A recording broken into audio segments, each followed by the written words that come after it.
All right, time is 7:11, calling the January 8th meeting of the Mobility Planning Committee, Mobility Planning and Coordinating Committee, to order. Justin McCullen, I am the chair. I don't have an actual full list yet, so I'm actually going to be we're going to use the introductions for roll call, so that we can verify if we have quorum. So in the room, to Tim Bulger. Here. Mo Handel. James Goldstein. Here. And then we're going to be going online. It's Duncan. Yes. We were looking for an intro, or Just yeah. Well, no, not entering that. Just more of a verification that you're there and listening. For the purposes. Alex. She's there. Yep. Perfect. A wave. Excellent. And we have Shane, I think, joining us online as well. Thank you for all of your hard work in the last 20, 40, 48 hours. And Paul Multa. Yep. Hey. Perfect. Okay, excellent. So I recognize that there is quorum. So last meeting that we had, not everyone was here. So I wanted to kind of actually go around the room to kind of introduce everyone in the committee to each other, so we all kind of realize where we're coming from, and what we can kind of bring to the table in the interest of here. So just we're going to go kind of name, and how you are here, meaning if you're an at-large member or if you are being if you are appointed from one of the 3 or 4 other committees that we have in town, and then a little bit about yourself and your interest in traffic and transportation. So. James Goldstein. I believe I was appointed as a member of the Rail Trail Advisory Committee. I'm also part of the Bay County Rail Trail Association. I've been president for a few years. And my interest is obviously on biking and pedestrian safety and access and expanding our network. James? Tim Bulger. I am a resident at large. And I've been a Needham resident for 15 years. And I do most of my commuting by bicycle. I came here tonight by bicycle. Really my hopes for this committee is to expand the bicycle network and, some of the pedestrian safety and walkability of Needham and what we have to offer. So. Mo Handel, I'm a meeting at large. I represent the town at the Metropolitan Area Planning Council. And I have a degree in urban planning, and I have been a member of the planning board and the select board. So I have an interest in how things work. Great. Since the last in the room, and Justin McCullen. I've been in Needham for about 11 years. I come here as a appointee from the Traffic Management Committee, which was formerly TMAC, in which I'm chair of that committee as well. My day job is in emergency management and crisis management. I have had a passion for road safety, and especially in Needham. I am, it's what drives me. I think, ever since the dual fatality in 2018, I've been where I was part of TMAC at that time. Really affected, and it's really the driver of why I'm doing what I'm doing here. So yeah, and we have Will Karras in the room as well. So I think sure. So Karras Leslie, the director of Public Works. So the reason that I had sort of asked the select board to investigate the creation of this committee is that I think we are or had been a little bit behind, I think, comparable communities and some of our infrastructure investment, as far as like we were investing in our roads and we were improving our roads, but we weren't necessarily thinking about multimodality as like a primary conversation until recently. So getting some input from citizens on what they want that to look like as we sort of develop our budgets and programs and start moving from kind of like the low hanging fruit of investing in our downtown sidewalks and walking routes and that sort of thing, and now work our way into neighborhoods. How do we prioritize and manage that? And I think on the private side, I have a unique perspective. I grew up in Needham, and I grew up with only one parent who drives. So I'm probably one of the few people here who, got around Needham by walking and biking primarily, so, so that's sort of my interest here. All right, great. Thanks, Duncan. Just gonna go by square Yep. here. Okay. Yeah, I am here by virtue of being on one of the predecessor committees, the Transportation Committee, which was looking at transit for a long, long time. The chairperson of that on and off. I'm also the town's appointee to the MBTA Advisory Board. So yeah, my primary interest is the public transportation side of things. And I've been a practicing traffic and transit civil engineer for about coming on 50 years now. Yeah. And Alex? Hi, Alex Klee, Assistant Town Planner. I'm here, as part of the planning department and happy to represent our sort of interest and also be I will bring information back to the planning board as needed and vice versa. So happy to answer questions related to planning. Thank you. Paul Malta? Hey everyone, my name is Paul Malta. I moved to Needham in 2018 after having spent a year in JP, and prior to that had lived in Denver, Baltimore, Philly, and New Haven. So sort of bounced around a bunch. My day job is I'm a renewable energy project developer. I work for a company that designs, builds, owns, finances, and maintains small behind what are called behind the meter energy systems, sometimes known as microgrids. So we're Boston based, but we do projects throughout the US. So my interest in sustainability is both on an energy system perspective, and from there, I think I would imagine folks are aware that transportation oftentimes is viewed as around a third of greenhouse gas emissions. And I moved to Massachusetts, really excited about moving to like a progressive state and not having known anything about the T, and sort of just getting here, and then actually they're trying to live it and use the mobility of the state, sort of finding things to be a little lacking in certain areas. But I try to bike and walk around as much as possible in town. I live right by the Hersey train stop, so I use the train frequently.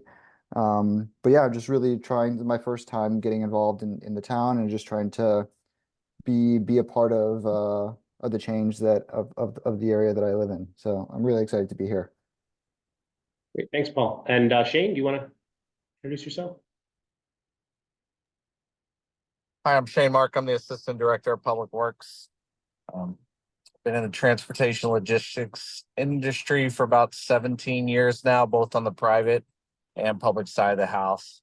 I did 20 years in the Army, transportation, and on the civilian side of the house, I worked less than load, aircraft cargo, aircraft passenger, and now I'm on the public side of the house. So most of my job as the assistant director is just making sure that our projects are hitting all those nodes of transportation, not only just focusing on the vehicles on the roads, but also bikes and peds and everyone else, accommodating for all users.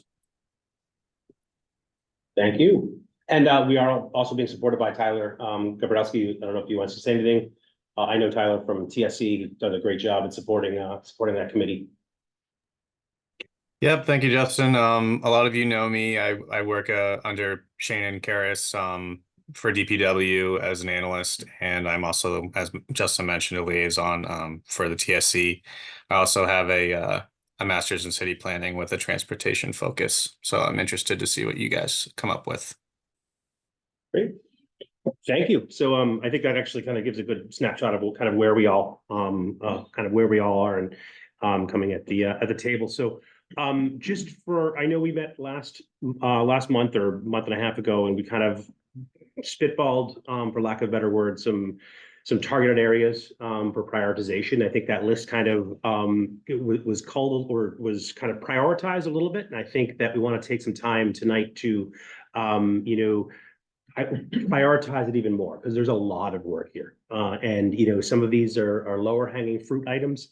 Some of these are going to require longer term project planning. So as a committee, I wanted to kind of go over each of these items, and Karis can talk a little about complete streets and kind of where we have on some of them, what status, where are we at this point, and then that kind of gives us some information about how we want to go from here and kind of what projects do we want to take up, et cetera. So, Karis, do you want to kind of bring us through a little bit of the complete streets, or actually the notification to residents and planning?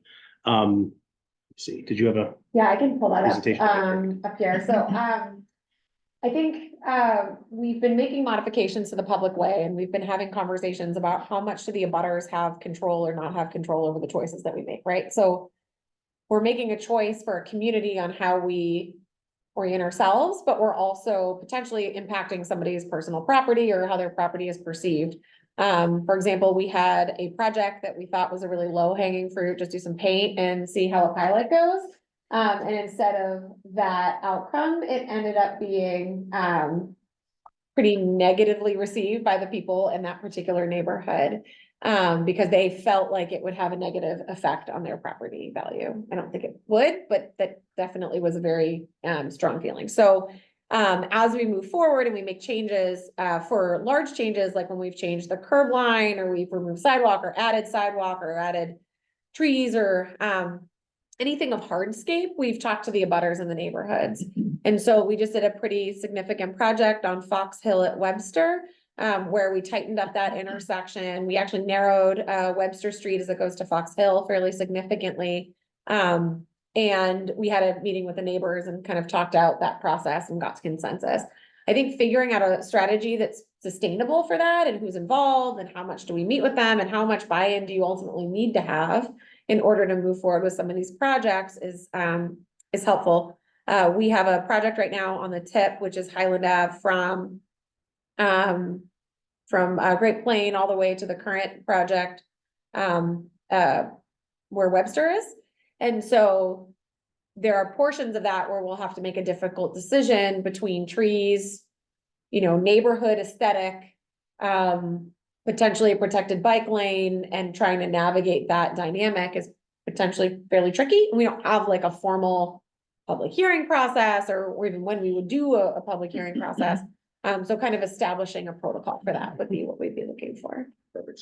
So from a policy perspective, policy development, that kind of was that first bullet item. Does anyone have any questions with regards to that specific item? I just have a comment. Sure, yeah. Which is, when faced with change, most people's reaction is negative. So the earlier you can let them know, the longer you have for them to adjust to the fact that there may be change. Sure. And then if we can demonstrate that we listen, it goes a long way. Sure. And I think I think what we want to kind of tease out is at what level of improvement, modification, work, at what level does that trigger public hearings or, notification? Is it more of a door knocking? Is it more, do we how much is engagement, whether if it's just lines, if it's paint on the street to reduce the width of the lane? Do we, or should we have a policy that says that DPW will engage X, Y, and Z with a public hearing process, et cetera? Geometric improvements, certainly. Direction switch, you know what I mean? There's like hardscape changes, as Kara said. But I think that's the kind of policies we're looking at, is at what level of engagement do we, or what triggers that level of engagement? Then can I add something? Sure. I think to the extent that we can get the public to understand what the goals are, Okay. that helps. Mhm. And I'll go back historically. We removed some significant trees on Webster Street to improve the speed on that street, which we probably wouldn't do today, I'm guessing. I think it depends, right? So there's like I always joke, you know. It's an we talk- example. Yeah, I think it would be, you'd have to look at it and figure out, can you get a legal sidewalk in there? You know, if bike lanes become more of a standard, which is fine, what kind of bike lane? Is it a separated bike lane? Is it a raised bike lane? Is it a, some stanchion or, what is the model? And then how much right of way do you have currently? And how do the trees impact that? So like, I'll say, for example, in that one section on Highland, if we follow the state's rules to the letter, we would have to remove, I think, 48 trees. We don't want to remove 48 trees, so we're trying to figure out if there's an exception that we can do in order to have maybe a small portion of Highland Ave where it's in the residential neighborhood as an on-street bike lane to then move back onto a separated bike lane when it gets back into the more commercial areas. But you often have that tension between. Of course, and I'm not an engineer, but I think I've read a lot about street scape and traffic calming measures. So to the extent that we're pursuing those and can make those understood when we discuss these things with the public, I think it can be very helpful. So I think for me, just the general is, at some point, we've accelerated the amount of change that we are doing in a fairly short period of time, in about 3-4 years. And so we've been sort of doing a couple streets here, a couple streets there, where it's been topical. But for example, if the pilot that the Traffic Safety Committee is doing, where they're looking at 9-foot lanes in more residential streets where you would not typically have any markings, becomes a standard, like that's a pretty significant town rollout change. When we do our paving program each year, we went and we paved every, street, and when we did it, we added in markings. Where would at some point we hit an amount of contact that is unsustainable. So trying to figure out where that line is. I was just going to comment, I'm not sure there's a single line here, and I think the early notification, I agree, is very important. And then I think for those projects that there isn't clarity about whether you need significant public interaction or not, it depends on the reaction. Yeah. And if there's tremendous interest, I don't know if it's a public hearing, but I think you need to engage. Yeah. So I'm not sure there's an easy protocol here, even though that's not a satisfactory route, but It's good to know as we kind of think about this. So I'll say, like, for right now, we have and we presented this last meeting, a pretty comprehensive sidewalk and road improvement plan based on our current funding sources. We don't go to the town as a public hearing and say, this is where we're going to invest our 17 miles each year. We have a plan, we have a protocol, we explain it to anyone who has questions, and we notice people in advance. We probably notice them, because of some of the variables involved, very close, probably closer to when we're doing the work than most people would comfortably like, right? So we usually let them know a week in advance before we're coming into their neighborhood to do a paving project. I think most people would probably like a little bit more advance notice, but we get apprehensive about notifying them too far in advance because Eversource comes in, or we have other factors that might alter it. So figuring out that fine line, and then figuring out, I guess, what type of roadway improvement is so like just repaving a road, and what type of roadway improvement is really changing the potentially changing the character of a neighborhood. I think, like our charge for the committee is to assess the need for a comprehensive transportation plan. And so if there's this is our town, these are the streets that need a bike facility on it, or this road needs traffic calming for an overall plan. It's in place so that when there's work being done, people are aware, because it's part of this plan that we set up years ago. And, yes, when we get to the road, there's gonna be some sort of bike lane here, or a sidewalk's gonna be wider or something like that. So, And I think that kind of dovetails into the next item, which is really the complete streets. What are our standards for, for a collector, a minor collector, a, major collector, a rural, or no, a local road? Is it 9 feet? Is it, what are the traffic calming measures that are appropriate for kind of standards going forward? And I think that's kind of what you're looking for, right? Yeah, so if it's like we had these types of roads, our default is like, so right now we've basically said our default is if we can do a 10-foot lane and add a bike lane in, we will do that, right? We're not gonna say that we have to stick to an 11-foot lane, which I think 11 or 12 feet was our standard before. And wherever we can within the right of way, fit in a bike lane. Our general, like, we don't have a funding or have not gotten a funding mechanism yet to sort of blow up a street as far as re-engineer the street for like what we're talking about with the tip, where you would look at completely changing the right of way. We've really been working within the existing curb line for the most part. So the improvements that we're looking to make right now on Dedham Ave are really working with the existing curb line and changing the layout of the road, with one exception under the bridge, because that sidewalk doesn't meet ADA. So I think the goal would be figuring out what are those standards. If some of them do require additional investment, you know, we should be looking at what those funding sources are. And then if it's just a clear, like, this road gets a 9-foot lane, it just gets a 9-foot lane, and now we have that as a standard, as opposed to having to reach out to the neighborhood every time we make a tweak like that, because now it's part of our published standards. The same thing is, there's a toolkit from the state on traffic calming measures.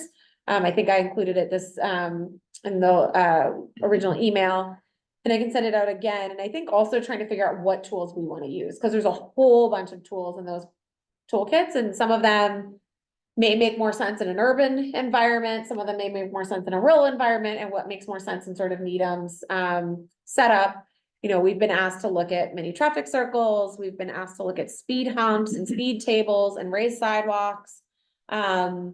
You know, we've even had the Jeff Speck conversations about not having any markings anywhere, and just sort of seeing how people confused will kind of operate. So figuring out what are the ones that in Needham we think should be standardized, as far as, you know, when somebody comes to like the traffic safety committee and they say we want to slow traffic down, well, here is our standard set of tools. I think Needham has typically not deployed those tools up until recently, as a just general practice. I think there's been some aversion to things like traffic signals, traffic circles, or other obstacles that maybe neighboring communities have as part of their culture and part of their aesthetic, and figuring out what fits in Needham's aesthetic. We have a question online or comments, Duncan? Yeah, I was just curious, earlier on, I think Karis mentioned, you know, rattled off a couple of the typical functional classifications that are out there. Does the town have a formal definition of functional classifications, or does it want to have one?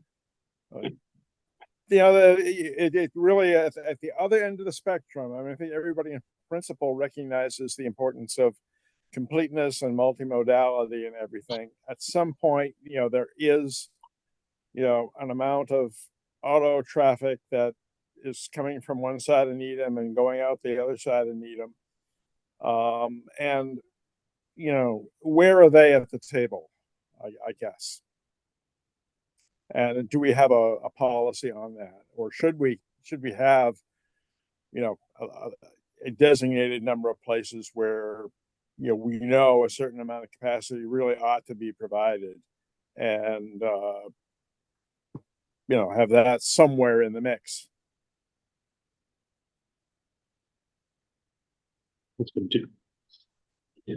think as an overall plan, a vehicle circulation plan or vehicle master plan of where we want the cars to be going through the town, opposed to where do we not want them, reducing volumes. And there's some plan at some point with, you know, to get the cut through streets before the downtown was done. Maybe there's a map out there with, you know, like Mark Tree Road is designated as a cut through street to, you know, avoid the downtown, and you know, some others on there. So does that make sense anymore? Like, I don't think so, but. So Mark Tree Road has some significant issue. I'm trying to think of the best way to phrase it.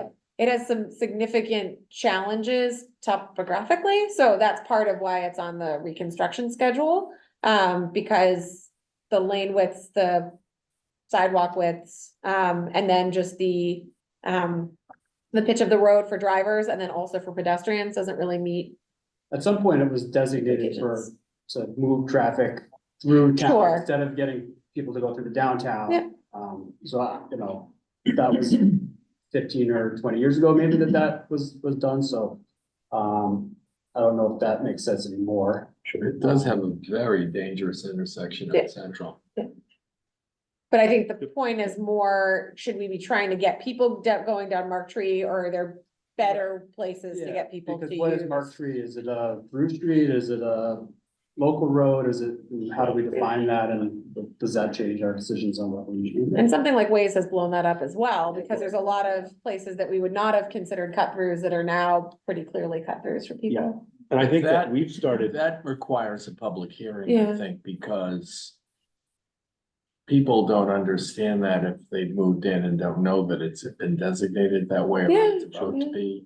I don't know if it was designated, but it was part of the planning But for that's- downtown. Very difficult for people to. Yeah, so I think that, on the Waze point, I think there's a couple different. This committee probably wouldn't need to, but it actually needs to come from the police, actually, so I'm gonna have a conversation with, the TSC level with our police liaison. Because the chief of police can, ask Google and Waze to remove streets. It can only come from the police department, but you're starting to see that across the country that, suddenly, I'm gonna give an example. If you're going down to Hoyden and, I think it's, one of the roads that go off that people can kind of cut around to avoid, or Waze will say, this is 1 minute faster. Right, And so there is a process for that. It is. They're getting inundated now from all over the country, but nonetheless, that is something that can be done at that level to alleviate. So there's a whole thing, but to your point, do you need, Karis, or do we need a traffic management plan or a transportation management plan, like a speed management plan, like all of these things that come into kind of holistic planning? Is that something that, A, does it exist in some form, or B, what is the gaps and what do you need? sure, I can totally talk to, if we did have it, it would exist in engineering, and I think it has become apparent to me in this particular role in a way that it wasn't before, that functions that DPW and Needham takes on ends up being broader than maybe neighboring communities do, as far as like neighboring Newton, for example, which is bigger, but they have a traffic management planning division, right? And that's all they do is plan traffic. That actually falls under an engineering department. So sometimes our engineers play traffic planners. So I think, if we have one, my guess is I've been here for 15 years. It's at least 15 years old, if not older. And certainly the way that people utilize Needham, the way that the highway interacts, new on-ramps and everything else, I don't think we've looked at the town in totality. I know the downtown was really analyzed, again, 15 years ago as part of the downtown renovation project. And the way people use the downtown was really analyzed, and the impact it might have on neighboring roads from the downtown. But like connectivity from, which we know people do, they get off on 128 and they just go around portions of town, or maybe go through Newton to get to Mass Pike and try to bypass some traffic there. We really haven't looked at that utilization. So I can certainly talk about that and find out what that would look like. I believe Concord is doing like a transportation master plan. There's a lot of, I don't know how it's laid out or spelled out, but they have done like cut through studies and others. Road, the traffic, circulation plans and stuff like Sure. that. So I haven't looked too deep into it, but I know that Concord is doing like a master something like that. And there's a lot of community engagements in that as well. I think they're frequently doing Perfect. meetings and stuff. We've done ours more on like condition as opposed to necessarily on utilization. but Paul? I think that's a great point. I just had a sort of logistical question. Is there a particular type of GIS tool that the city uses that I could sort of learn about and sort of understand how we use our tools and what limitations or advantages those tools have? We are on the Esri GIS system. I will say it was only integrated formally into DPW, the GIS function, at this fall town meeting. It had prior to that existed as an IT function, so there was a little bit of a disconnect that we've been working on over the last 18 months or so, as far as making sure that our, the engineering data from the various firms we've worked with gets into our GIS, and that our GIS is up to date. But certainly could connect you with that if you wanted to become familiar with it. Yeah, I mean- It certainly provides you information about roadways and that sort of thing, and our current pavement condition index, sidewalk condition index, and sign inventory, I believe, are can be layers in that as well. Okay, yeah, I mean, I think like from sort of my professional background, I think again, if you all think about like energy efficiency, right, like you can't make improvements in energy efficiency until you've measured what you're using, right? And so when trying to make big systematic changes, having the data, especially digital maps on hand is, I think, a key part of being able to efficiently move forward and sort of look at different permutations and try to understand, what does this have as an impact and so forth. That's a good point, Paul. Thank you. Just for the sake of time, I just want to move on to, the third item. I know we touched on this, Karis and Shane gave and Rain gave a presentation on this in the first meeting. This is a big one. It's about our sidewalks and our sidewalk inventory that we have, 130 miles of sidewalk. And how do we go, how does this committee give tools to DPW to kind of, obviously 130 miles is not sustainable. Either without an infuse of funding, with current funding. So either a strategy has been talked about by reducing the inventory by looking at areas where, there's two sidewalks, very low volume traffic or pedestrian traffic, and, removing one side, doing crosswalks, et cetera, integrate that with school crossing maps, et cetera. But if you want to touch on that a little bit more for folks that weren't. Yeah, actually, the last snowstorm was a pretty good, I think, example of, so we had put out a call at the beginning of the snow season for individuals to remove their, basketball hoops, the like portable ones that are weighted down along the right of way. So the hoop itself is pointing towards the road where people are playing. And I would say there was over 100 hoops that were still in the right of way when we had the event, which is very challenging for our drivers when they're plowing snow, because they can't get into the curb line in order to clear catch basins for a major rain event. And then also potential damage. So I guess what I'm saying is, in these neighborhoods where there's lots of basketball hoops, people feel safe enough in their street to play basketball in the middle of the street on a somewhat regular basis enough to invest in a hoop, feel like it would also be safe enough for them to cross from their home to across the street. When we talk about investment increase, we're talking about going from probably $1 million to $6 or $7 million to properly maintain our current inventory. And that's not including a lot of segments that we're missing that don't have any sidewalk at all. So the example I think I've given is like, Edgewater to me is a perfect example where it's sidewalked on both sides of the road and then completely disconnected from any other, you can't get anywhere, it's an island. It might be a better utilization of removing the mile of sidewalk that's along Edgewater and then maybe taking some of those resources that we would have done to redo that sidewalk and investing in a small but probably expensive section of sidewalk addition because there's a culvert there to connect it to South Street. And then now people who are living in that area can not only safely walk in their own neighborhoods in a legal sidewalk, but they can then get to the downtown or to our facility or the sports center without having to walk on the side of South Street. So I think that's generally the vision is, it may be even we're keeping 120 miles, but we're redistributing it more equitably throughout the community because there are plenty of neighborhoods that have disconnected sidewalks. So you have, Norfolk is a perfect example where you have, I don't think on either side of the street, you have one continuous sidewalk on either side. And so adding a sidewalk is going to be tricky because there are tree issues, there's pole issues. Lawn issues with some people Right. that lose their Yep. yard. So the idea would be, could we come up with a mechanism not only to help us figure out where to prioritize what neighborhoods we do first, because there's a lot of sidewalk in basically the same condition throughout town, which is all developed around the same time. And then is there any way that we can reduce the inventory as part of that process so we can then look at other areas that are underserved by sidewalk in the community? So the goal would be, and I think maybe this hits your transportation plan idea, is figuring out where people are walking to, where do you need to have sidewalk on both sides of the road? Because maybe near a school, you have a very high volume, or in the downtown, or you're on a busy street.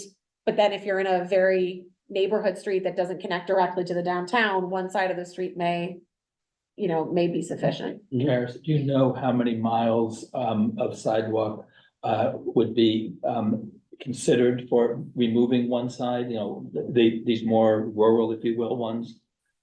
Is it 10 miles? Is it 40 miles? I know. No, it's probably some closer to the 40-mile range. So a lot of our neighborhoods are these these subdivisions and older developments that don't have a lot of traffic. You have ones that are cut throughs more towards the downtown, towards the highways.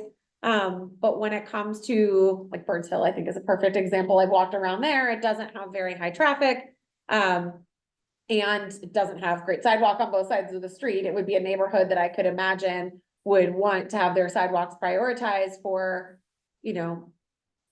navigable sidewalk with ADA accessibility.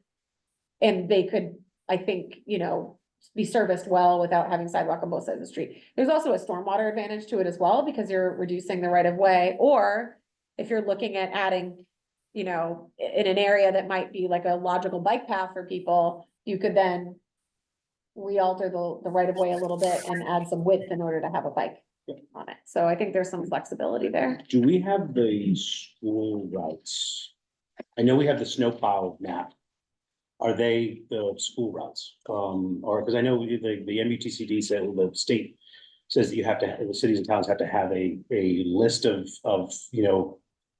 how kids are gonna get to school. So I think that's one key aspect that would feed into this kind of plan that we're looking at, where people are going, et cetera. I think that's. Let me reach out to the schools to see if they have an updated one. The plowing list, is a version of that, but I agree, I don't think it's, a comprehensive plan. And I think that's gonna be valuable in the other committees, et cetera. Okay. That's where we've done sidewalks historically, right? It's based on some sort of school walking plan. Yes. Like there was something. Yes, but my gut is that was prior to the construction of the Sunita Williams School, that's where the sidewalks are prioritized off, at least where the old hillside was.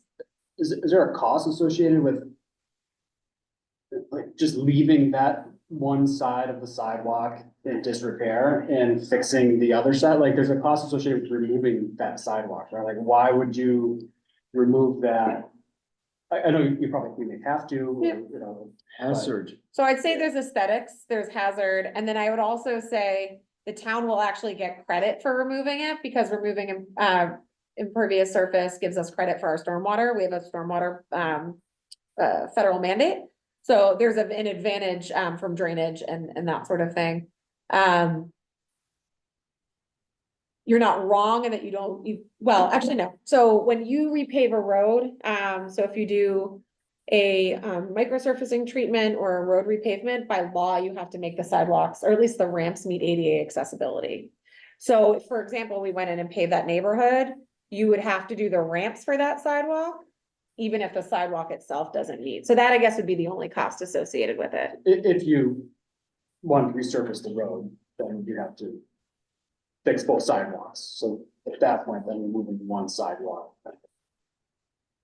Paul, did you have a comment? Yeah, I was just curious, like when you say like removing a sidewalk, what takes its place? Do you put gravel? Do you put mulch? Do you put like what goes there? We would be ideally replaced, it would be grass. I mean, if I was to Okay. think about the logical conclusion, and then probably additional tree plantings.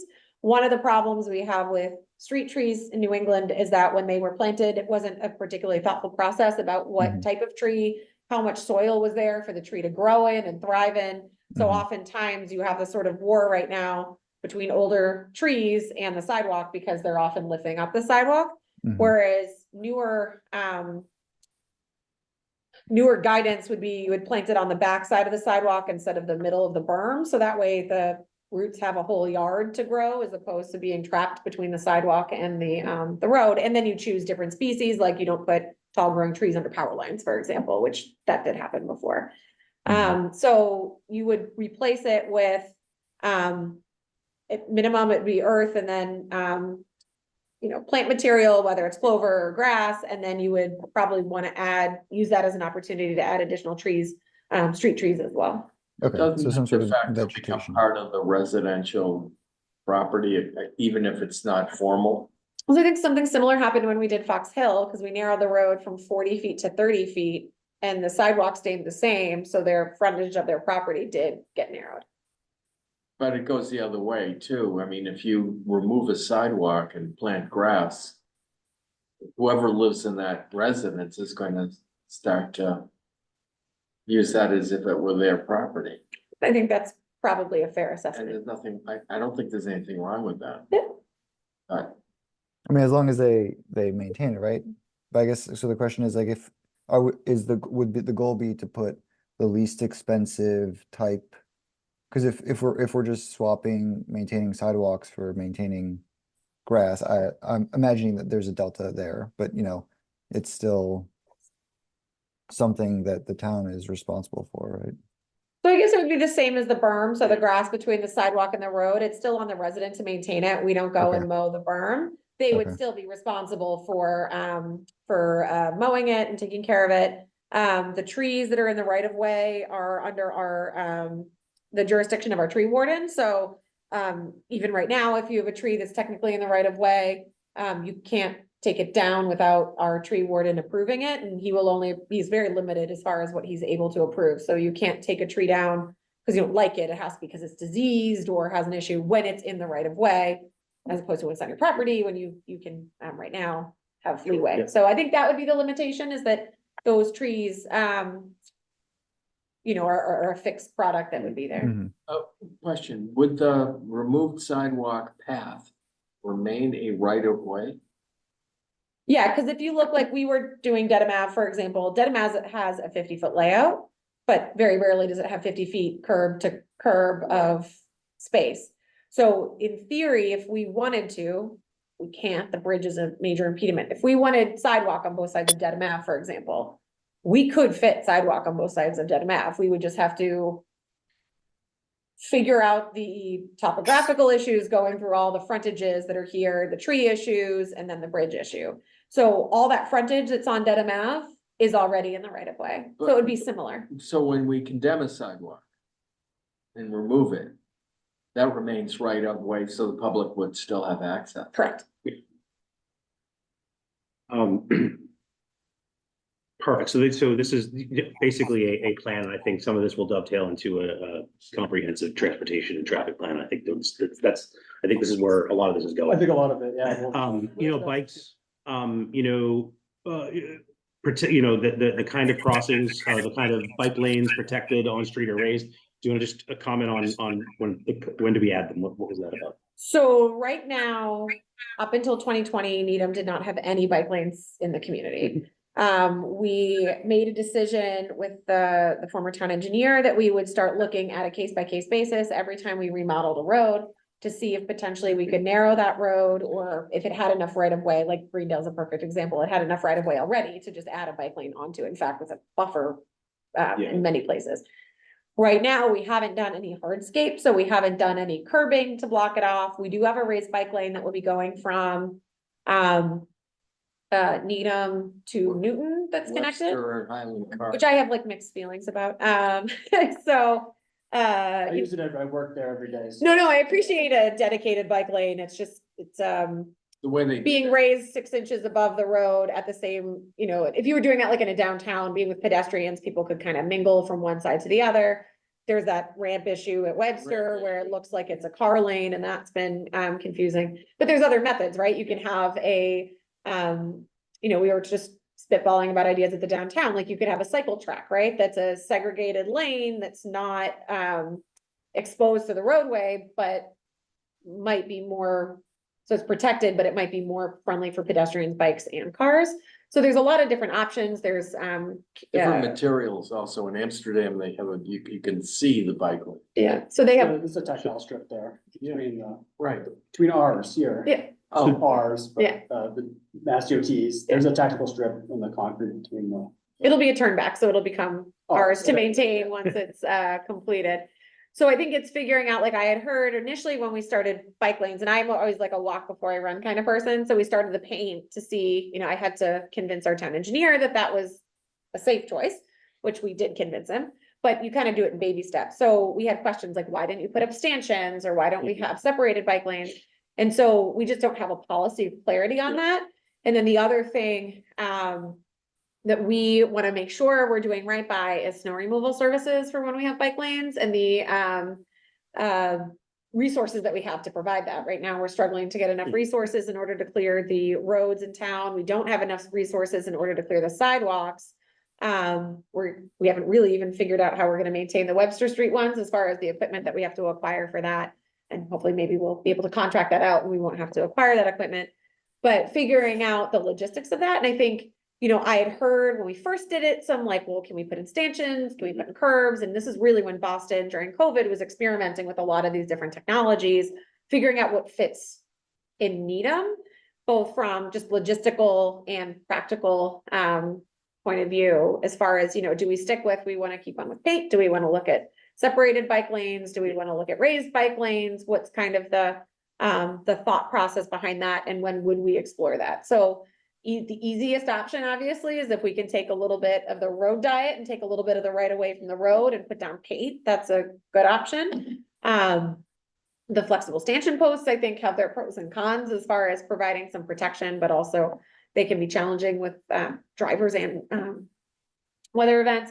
And then, you know, more hardscape options. So we haven't explored hardscape options. I think maybe some direction on, is there a strong motive to look into it? And if so, then we could explore kind of what we could do in order to accommodate that. I think there's a significant constituency from riding. I also think there's a cultural aspect here. I think we talked about that last time. But to the extent that people get more and more used to bikes in the right of way, I think it will become safer. I myself don't feel safe on the road anymore. I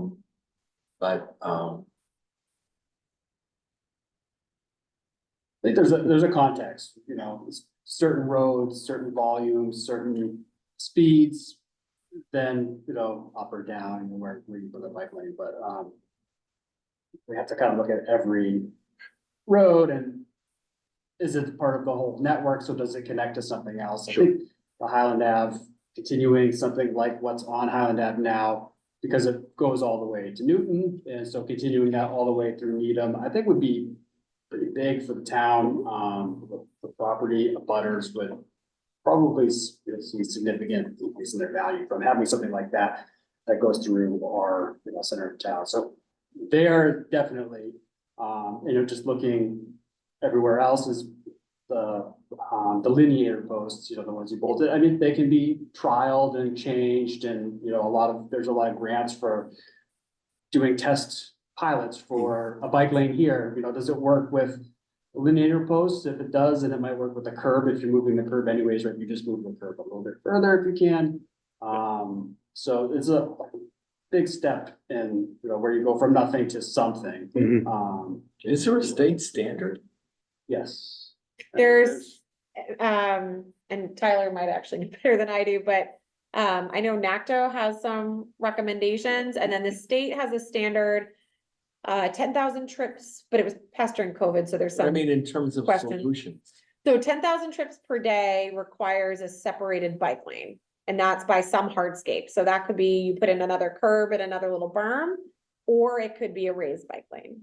Because that's what came up when we were doing Highland Ave. And then again, you have certain areas where we're already developed out and you're defined by the existing right of way. And then we have this tree versus, you know, trees are traffic calming, having a tree line street, taking up 40 trees in an area that is both residential, but also a cut through place could, you know, significantly alter the character of that area. So we're trying to figure out, are there any alternative solutions? Do we try to do an easement on their property and pull it in? You know, is there enough, would the neighbors prefer that over tearing the trees down? Or could we have a small section where we have those delineated posts and then you go right back onto the raised bike path? So I think there's a couple different options that we've talked about, but I think as far as cultural shifting and changing, I know Mo, you were involved with the select board when we talked about the downtown, and like the thought about having bikes in the downtown was just like, I mean, I was a kid, I used to walk through the downtown with my bike. I think the culture has changed a lot as far as the expectations go. So it was just, we did and even a survey of our own staff, and our staff has changed over, but they're, you know, they're engineers by practice. And bikes ranked a lot higher in our kind of right of way allocation than they would have, 15 years ago, for sure. But one of the things I noticed, for example, when I drive in Cambridge, Mhm. you have parking with bikes on one side and traffic on the other. And for me as a driver, that's confusing. Is there a standard for when you can or cannot do that? I don't believe so. There's like a whole mix of complete streets sort of philosophies about why you would or wouldn't want parking in a certain location, why you wouldn't want bikes, but as far as having like bike on the left and the right hand side or having like a cycle track, I don't believe there's any standard that says one or the other in certain locations. So the only you- concern I have in general is as long as there's some consistency, so people on bikes know what to expect if they're in a strange place, and drivers as well. So that fits in. Hey, Tyler, go ahead. Yeah, I think that a lot of that is going to be dependent on visibility conditions, as well as the utilization of parking on the street. So it's hard to it's hard to apply a one size fits all standard to when those are employed, because Right. a lot of it is safety related. But I think it might be helpful to have some guidelines one way or the other as to when that might be appropriate, within, constraints that our engineering would be looking into. But those would be Needham specific constraints as opposed to like a regional standardization. Yeah, I mean, there's plenty of documentation out there and policy documents from NACTA, like Karis mentioned, but they do give a lot of leeway to engineers to use their best judgment, as long as safety is assured for the users of the public way. Yeah. Good. I mean, if I might just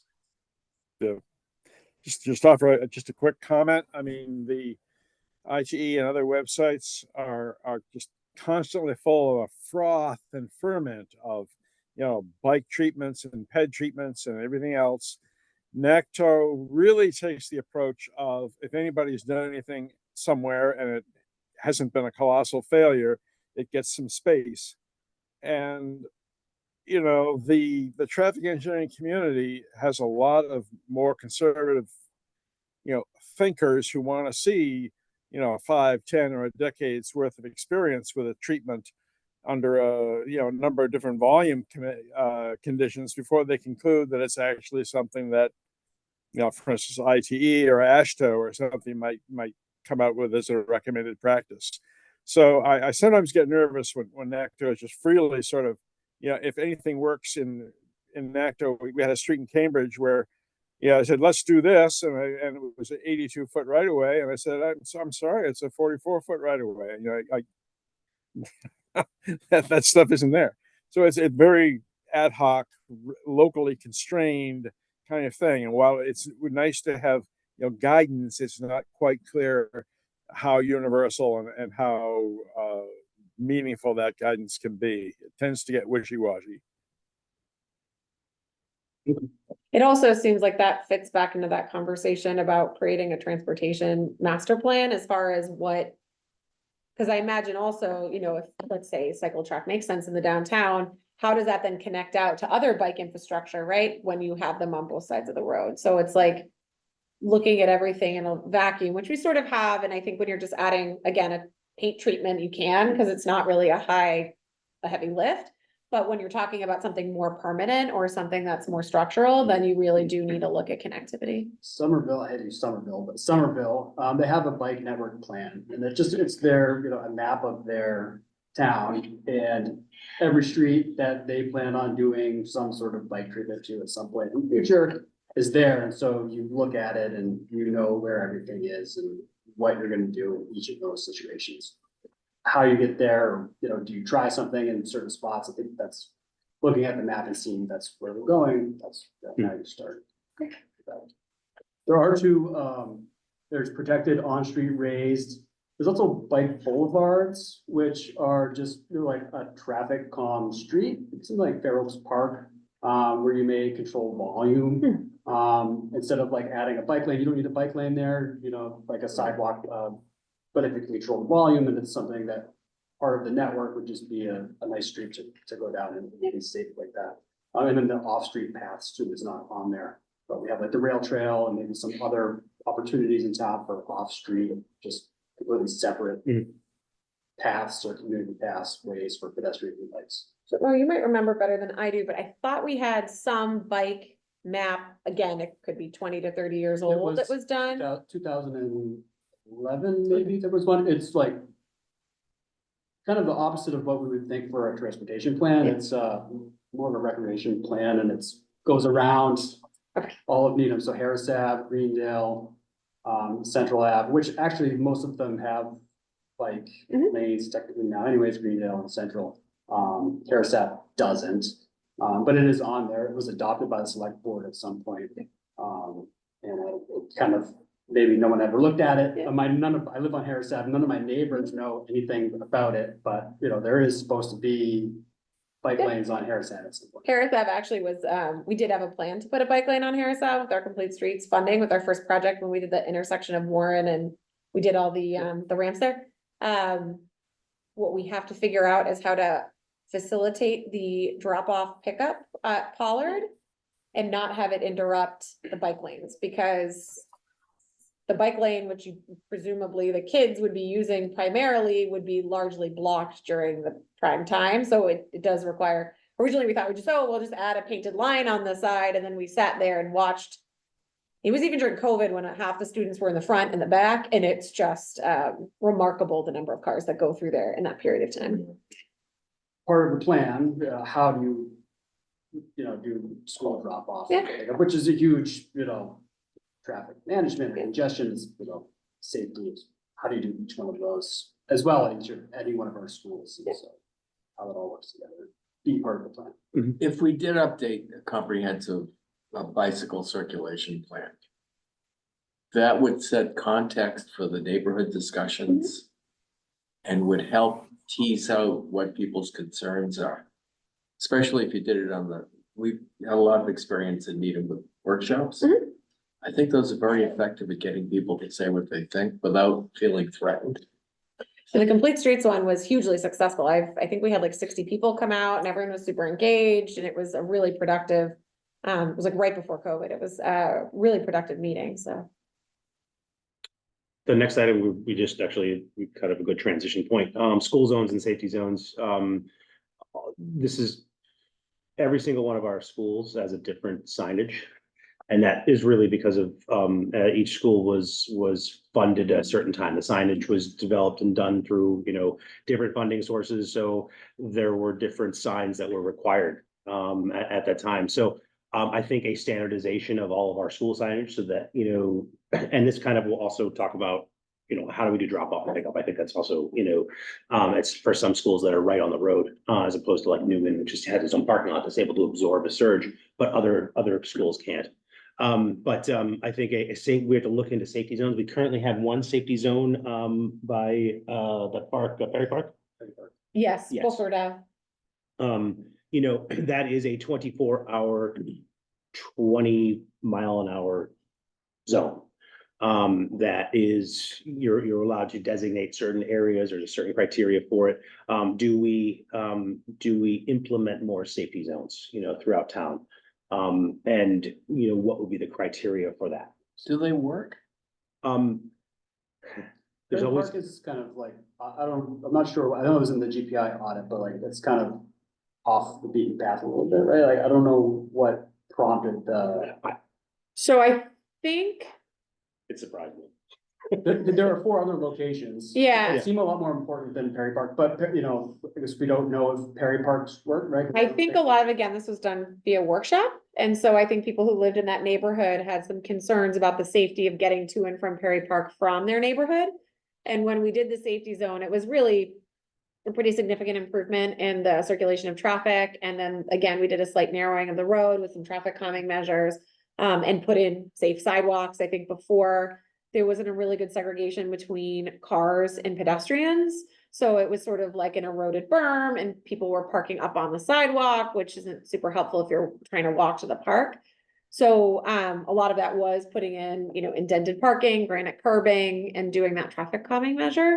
But I have a feeling like a lot of these studies, they look at the way the flow is, but they also really listen to the community when they show up to these meetings. So if you had people who are very verbal, and I remember at the time we had some neighbors who were very clear that they had concerns there, that kind of was there. One of the reasons it sort of rose to the top was it's kind of an inconspicuous place to test things out, as far as making modifications and changes to see how it works. So one of the recommendations from GPI study was to paint green lines on both sides of the park, even though we couldn't get a legal bike lane in. And we decided after the fact, nope, green is for bikes. We're not gonna do green. And then we ended up doing some other traffic calming measures that I think work just as effectively. So do we have any feedback? Do we know if it's been successful? That's all I'm asking. That is a We good, can, question. probably ask the police. Do we have And plans to do the other 4? Like, that seems like most logical would be the next 4 that are on there. so, yeah, I mean, I think, so this is where we get into, like, I think the implementation of safety zones will be more of the TSC. But the setting the policy of, where you put them. where do you put them? Do you put them around schools? Do you put them around daycare centers? Do you put, you know what I mean? Like, what is the policy? And then the implementation would then, can come through through that process. That has a public forum. There are people, there are people that can come. So that's the communication aspect of things, rather than having, because I don't think, unless anyone disagrees, I don't think this committee should be getting into the weeds of saying this is where a safety zone should be. You know what I mean? We should be saying Policy. this DPW and the other committees. A safety zone should be put in 400 feet or certain, around a school zone, et cetera, or something like that. So, strategic, unless somebody has a different. And also I would add maybe prioritization criteria. So like, why would you do one? Again, we only have so many resources and dollars. So like, where do you start? You asked the question, which was a really good one. Why did you start here? When we start implementing them and have a policy of where we want them, where we don't want them, how many do we want to have? Also a prioritization of like, well, you want to prioritize, areas that we know are cut through traffic that also happen to have some sort of childcare, child center Yeah. there or something like that. So I think it would be helpful to have that prioritization list to know what the criteria are, and then also where do we start implementing them. But I'll talk to the engineering department and see if we have any traffic data. We did implement it during COVID, if I'm not mistaken. I think it was 2021 that we implemented it. So I'll see what we have as far as before and after, because now we're sort of more in a Perhaps traffic pattern. somewhat to Mo's point, when we decide that a particular technique belongs in our palette or toolbox or whatever you want to call it, is to do some of the, look at the actual results that are out there. And, there is a lot of published material out there. It is really easy to get a boatload of opinion from your confreres by sticking something in the ITE chat and just saying, hey, we've got this, what has your experience been with whatever?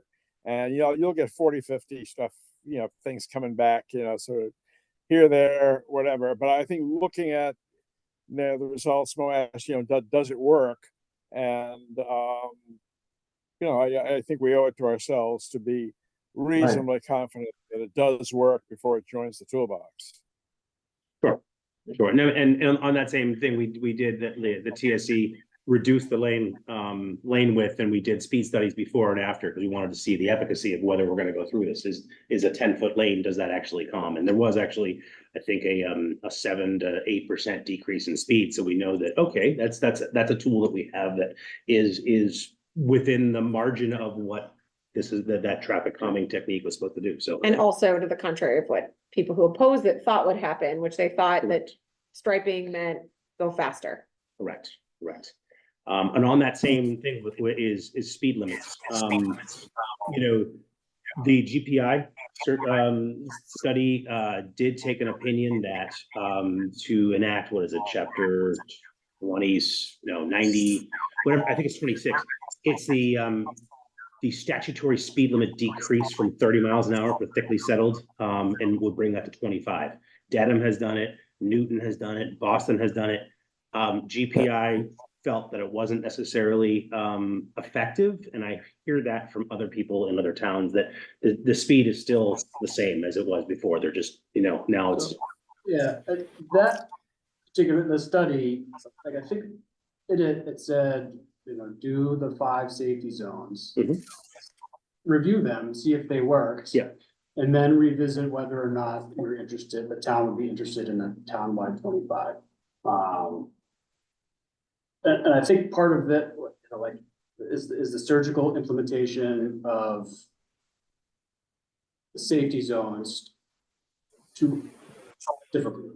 And then making a townwide 25 may make more sense in that Sure. case, we haven't, the study says to look at those 5.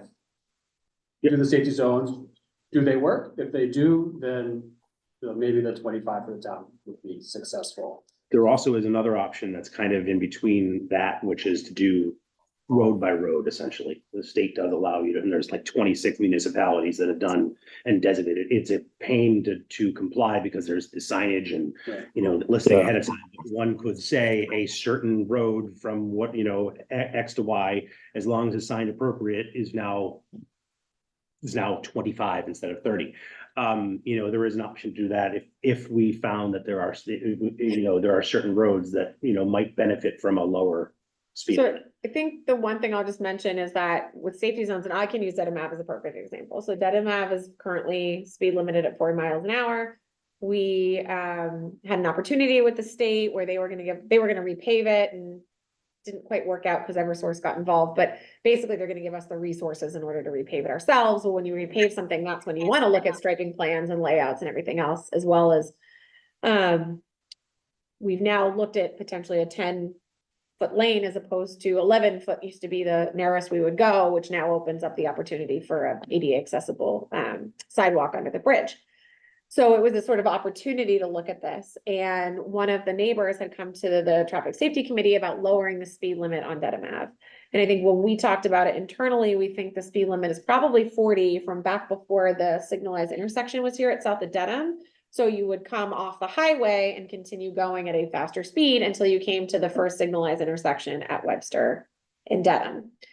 They put the signalized intersection in at South at Dedham. And so what basically happens is traffic, if they go 40, bottlenecks on either end because you have a traffic signal that's stopping them in each location. So, it made sense to us that yes, you would want to change the speeds to 30. The problem is there's nothing on the road that would signal to you that you should be going slower. And that's where I think the traffic calming measures came in. So the safety zones that GPI recommended were really about changing the visual plane of the road prior to reducing the speed, because just changing the placard, which I think is what the experience is of some of our neighbors, doesn't necessarily stop people from going whatever speed they think they should. What I do think is useful, and I can certainly reach out to a couple of our neighboring communities, I know Dedham has that law, is find out how effective it's been. I mean, it's been in place for probably 5 or 6 years at this point. So they should have some understanding, like, do they still get complaints about speeding? Do they regularly ticket? Like, what are their metrics for determining if it's successful or not? The study that the GPI cited was in Boston. So Boston changed their speed limit to 25, and it had a 0% effect on the 85th percentile speed. But there was a 30% reduction in vehicles going over 35 miles an hour, which I think is significant, especially here. Yes, it's not gonna make people go 30 everywhere, or 25, but it will reduce some of the higher end speeding, which is seemingly like the TSC gets a lot of speeding issues. It seems to be a lot of people are, upset with that, and that's a town-wide, if we're 25 and you do some of those higher end. So that's with a speed management plan, policy essentially. But Couple of observations. Yeah. It wasn't until I had a car that told me what the speed limit was that I realized that the speed limit on Dedham Avenue was 40 miles an hour. It just seemed to me, wow, that's very fast for that street. 1, 2, not related to that, but sort of. Anybody who rides on the highway if you're going 10 miles over the speed limit, you're getting passed. So you come off that highway with a mentality that is, I've got a margin significantly over the speed limit that I can get away with. I mean, I think that's how people think. Sure. I mean, I yeah. think it probably makes sense to look at our speed limits and decide. And then the last thing, my son lives in Great Barrington. He actually lives in Egremont, but right outside Great Barrington. When they drive in those towns, and anybody who lives there, they observe the speed limit because they know if they don't, they're gonna get nailed. So if we change the speed limit, we have to be committed to enforcement. Well, yes, Yeah. that's That was gonna be my question. So I was sort of researching this after our last meeting. So my understanding is that speed cameras are not allowed in Massachusetts. But I was wondering, like, are towns able to put them in, or it's like illegal? Because I feel like, I mean, because it's like, you know, to your point about like you can change the speed limits, but is that actually going to change behavior? There has to be some sort of reinforcing mechanism. Right. So and- yeah, no, they would not be allowed to be implemented. However, it is interesting that the state did update the amendments to the manual for uniform traffic control devices. And in the Massachusetts amendments, there is verbiage on red light cameras, not speed cameras, is that's even on the docket. But so I think they were forward thinking that it's really then just the state legislature has to then write the regulation that would allow them. But there is the capacity now that's built into the manual for traffic control devices. Do we think that we could start a coalition of towns to try to advocate for the introduction of speed cameras? Is there data to support that those are effective? The vehicle for that? Certainly, there's a legislative committee that liaises with the legislature, so sure. I mean, a lot of this affects the safety of bicycling. MAPC is a bicycle-friendly organization. I'm sure. I think also what we've talked about is we've done a few surgical approaches to reducing speed limit that's above the prima facie speed of 30 miles an hour. So for example, we've petitioned, because this is a state road, and I don't think we've heard back yet, but we've petitioned to reduce this from 40 to 30 miles an hour.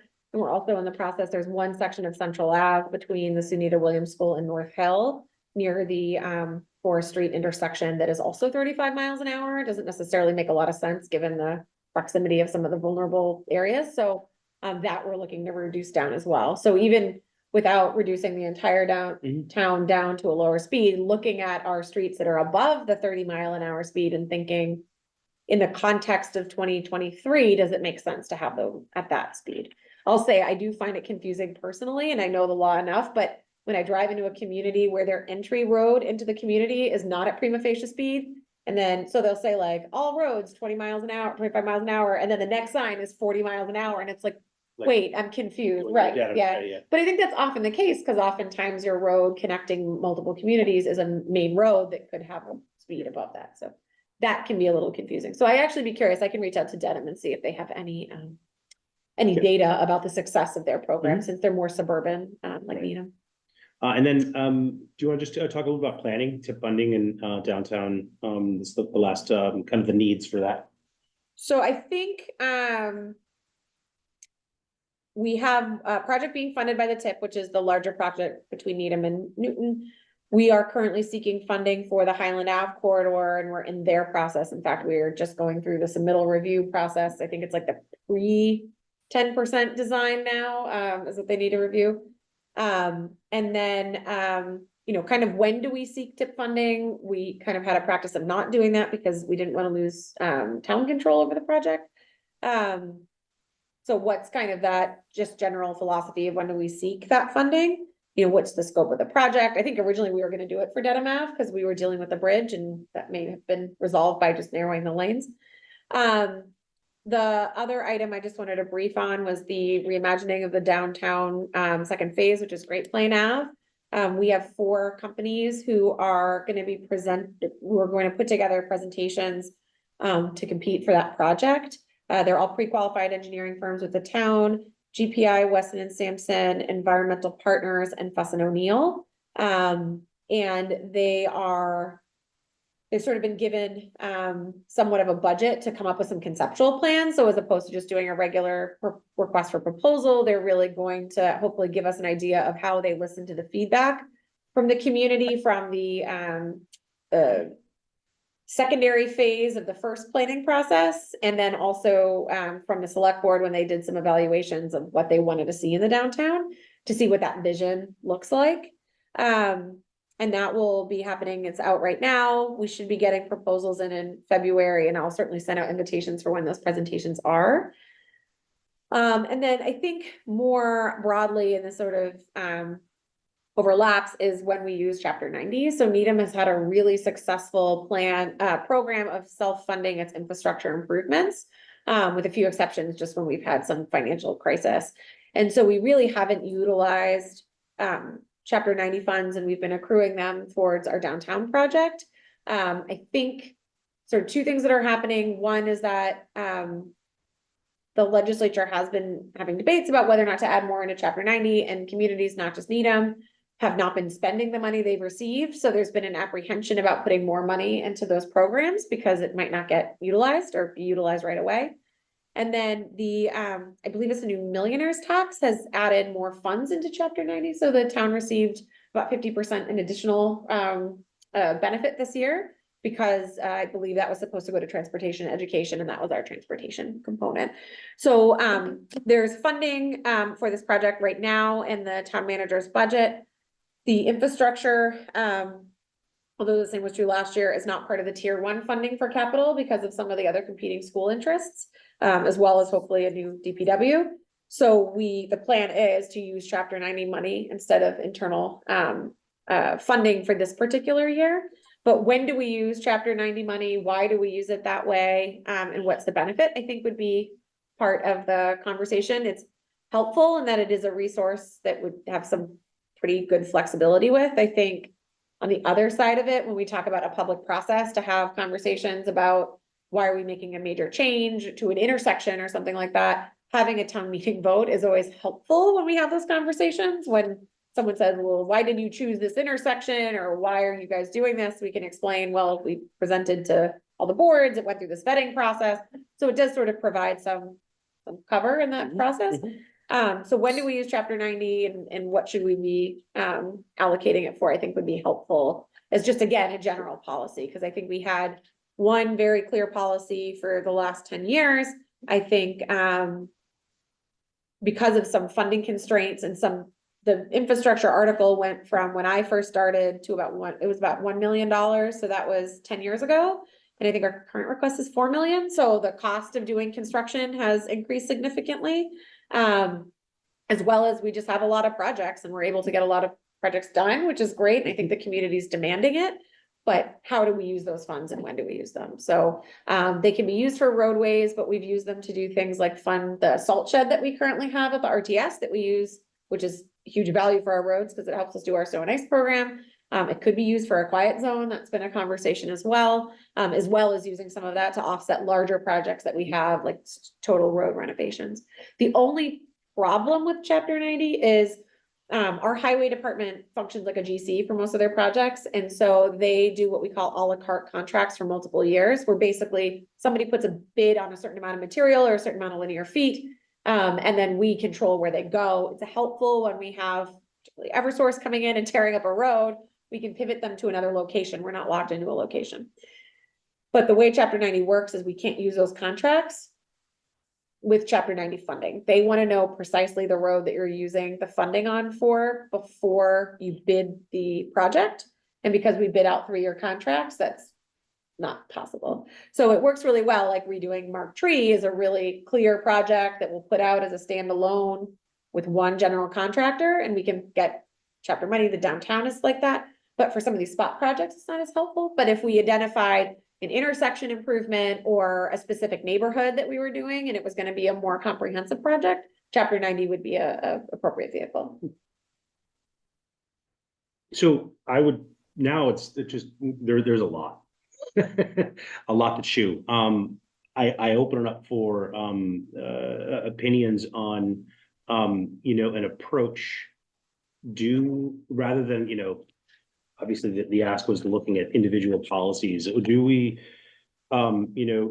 do we concentrate first on fact finding? What do we do? What do we have an inventory of roads? How do we categorize roads? How do we, what is a collector versus a local versus, what are our current school routes? What are our current, kind of an inventory of where we are? And, does that help us pivot into what we're going to do in terms of an overall individual policies on, and then has that driving into a comprehensive policy? I think it's ambitious to go directly to a comprehensive policy. And is it easier just to kind of start looking at a sidewalk policy, a speed management plan, a complete streets policy, and then those become and feed into an eventual, strategic plan. But I put that out to the group. I think it makes sense to know where we are. Yep. And it might even make sense to have a spreadsheet that talks about when these were done and or updated. So we know how current we are with respect to some of these. You mean the plans that we have? Yeah. Okay, Without getting into the details, so at least we know, so when we have a discussion here, we don't have to say, gee, do we have a street plan? Right. for like a good example would be, we have a complete streets plan, we have the GPI study, we have, And then when they were done, I think that's helpful. If they were done 10 years ago, who knows, right? in the meantime, I mean, I heard that Paul might be interested in getting some insight into our GIS, and I can certainly connect him with our GIS coordinator. Okay. To get some information that we have. Again, it might be in a couple different databases, but that also would be helpful. Do we wanna consider engaging like a consultant or someone for the transportation plan? I know that MAPC has done bicycle network plans for other towns, like Westwood, I think, somewhere else. Boston NPO, I don't know the name, Boston Regional something. They also do a lot of transportation planning. I don't know if they offer assistance or, There's I just sent you an email that I got today Okay. from MAPC. Unfortunately, the deadline is Friday, but they have technical assistance money they're looking to spend. Okay, So if we can come up with something quickly, that might be. maybe they useful. could give us a plan to get a plan. Could be. I think that's what it's. I mean, that's not a bad. Yeah. Yeah, I don't think we're quite positioned to write a scope for a plan right now. But maybe they could help us write a scope. Yeah. Yeah. And again, they were anxious to get that money spent in communities. Or that resource. There's a member that's supposed to be on this committee that is the liaison to Boston Regional. That's the one we're missing. That's the one we're missing. Yeah, because the person stepped down from that, so we don't have a person to backfill. The I mean, microscope- somebody from DPW will attend, but we don't have a person sitting on that committee right now. Which committee? If It we was, were trying to scramble, MPO, Oh, the so David Montgomery was doing it before, Oh, right, he stepped down. he did. Go ahead. Duncan. I think we're. Oh, yeah, we are shut down, I guess.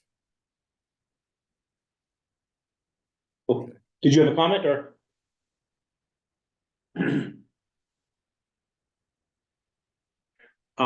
Until maybe figure out some technical glitches. So I think that, kind of where we're going from here is to perhaps see what is, available for, a plan to develop a scope. And I like it, I don't know. And I think obviously, helping identify the need and helping to put together a scope, because I think when I think of complete streets and how it can be applied to a place like Needham, it's not the entire modality on every single street, right? It's what the right treatment in the right place, the right application in the right place. So and the interconnectivity of it all. And what we've been doing has been helpful, I think, moving forward the message of complete streets, but it hasn't necessarily helped with that interconnectivity aspect of it. did you send out the complete streets plan, or not, when you sent, was that part of? If I didn't, I can, it is on the Complete Streets Okay, website it is, as okay, well. And we are due, I did put that under funding, but we are due another 400 or 500,000, I think they upped it to, this year, so it's, we first did it, it was get your money, do the project, get more money, but enough communities participated in it where the money was a bit depleted, so it became get your money, and then every 4 years, you're effectively eligible for their next project, so we're coming up on our next project. Okay. Any other comments? So I know, Dave Reese isn't here, he left, Dave, I think that's his name. They have a rail trail committee, there was a meeting. I don't know if that's what he was gonna discuss. Oh, here. James Goldstein? James Goldstein, Yeah. sorry. James. So- The whole meeting was about whether or not to present to the select board to extend the rail trail, and they left it up that we're gonna leave it to the mobility committee. At the time, we hadn't met, and I don't know if we're supposed to do something Is on this the that, one but twenty-eight issue? this is the other one. I think This is the junction connectivity. Sending it to the junction, yeah. That would be So great. they voted to leave it up to us to determine what to do there. So we're kind of like left it hanging, and I don't know if we wanted to. So I think he had a couple things on the rail trail, some of them I had indicated, I mean, they were more maintenance issues, it was like, we need to build in the capital plan to refresh the surfacing, that's done, that's in the capital plan. And then I think, again, it was this conversation about whether or not to advocate for that connectivity component of it. I can give you my perspective, so I think,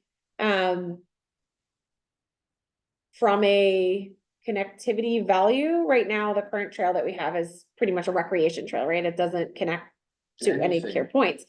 I think one of the struggles, because I've talked to colleagues in Dover, the prior town manager and the prior town planner in Dover, as well as the DPW director in Medfield. Medfield has developed out their section in Dover in the middle. When we talked to the prior planner, one of the conversations was about how do we get this project into DCR's project queue so they fund it and complete the project out, because there are some fairly significant financial hurdles as far as getting Dover to fund their component of the project. They And don't then want it. it was mixed when I talked to their prior management. They certainly don't want to pay for it. That was very clear. They were very clear when I was part of that Yeah. effort, and they were very clear. I mean, we were working with people from Dover, we're trying to Yeah. make it happen, and they stopped they have a trail. They stopped it so that you couldn't get to the river. Yeah, I think it's the action that they created allowed the trail to be developed, but only within 500 feet of the town line. Yeah, Or, up to 500 they feet were of the town afraid of line. the great unlush from Needham, The riprap. where we've been in the But- past afraid forever. Does that fit in is that part of like why it was pushed I- onto us, but should we push it, or what, like, should that be pushed to So I something think else? a broader policy statement would be helpful, like we would do this if and when.